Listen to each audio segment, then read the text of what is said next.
My name is Thomas Morris. I'm a private chef in Dallas, Texas. And today we're making fajitas. In particular, we're making chicken fajitas. We're going to start with our marinade.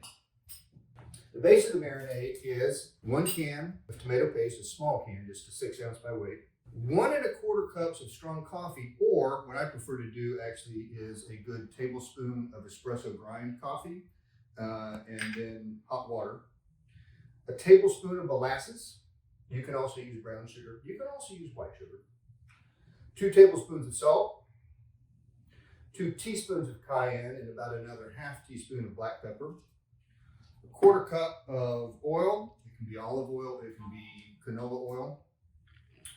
3 cloves of garlic. Because I'm doing chicken fajitas, they're not going to marinate as long as if I were doing beef, and so we're going to make a garlic paste out of that. The second thing we're going to be making is going to be pico de gallo. That is a 4 to 2 to 1 ratio of tomatoes to onion to jalapenos, with about the same amount of jalapenos in volume of cilantro. We're also going to add probably to this amount about a ½ of the lime juice and about 2 teaspoons, or pardon me, a ½ a teaspoon of salt, which I've got soaking here to dissolve the salt.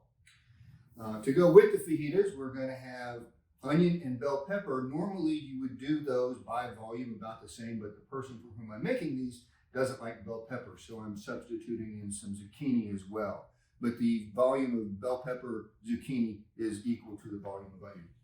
The last thing we're going to be making is guacamole. I'm going to be using a whole large avocado. You could use 2 small ones. To finish it off, I'm going to put in some shallots, some tomatoes that have been chopped up, a little bit of cilantro, and lime juice and salt to taste.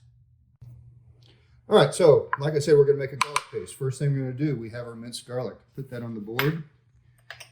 And I'm going to put some coarse kosher salt on there. Then using the flat of my knife, I'm going to use that salt. It's going to act like a grinder. And again, if I were doing beef fajitas, then I wouldn't be so worried because the garlic would certainly get into the marinade by the time they sat there in the refrigerator for a day. These are going to go for about an hour, hour and a half. And so I want to have that garlic paste. And there's that. Okay, I've got my ingredients mixed up, and I realized I forgot to mention that there is also 3 tablespoons of lime juice in the marinade mix. You'll see all my chicken breasts are the same size. There are 6 ounce portions.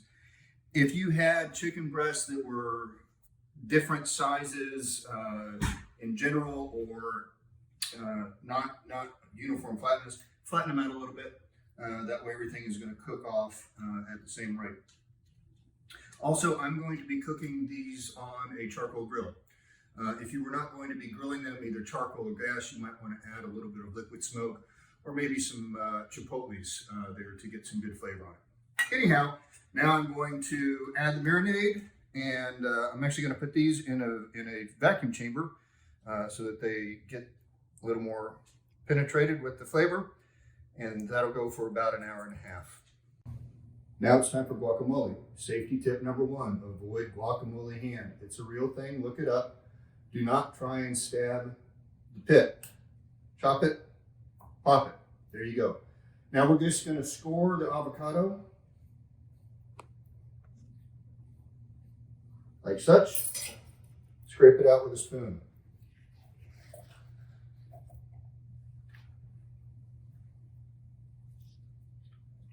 You may think that you didn't have to mash this with a fork. You don't, as a matter of fact. Once we've got that done, we're going to add our first squeeze of lime juice, a good sized pinch of salt, and just stir it. Once you've got it good and mixed, double check it. Make certain that you've got the right balance. Remember, you can always add salt and lemon juice or lime juice. It's hard to take it out. Put in your shallots or red onions, your tomatoes. Give those a good mix.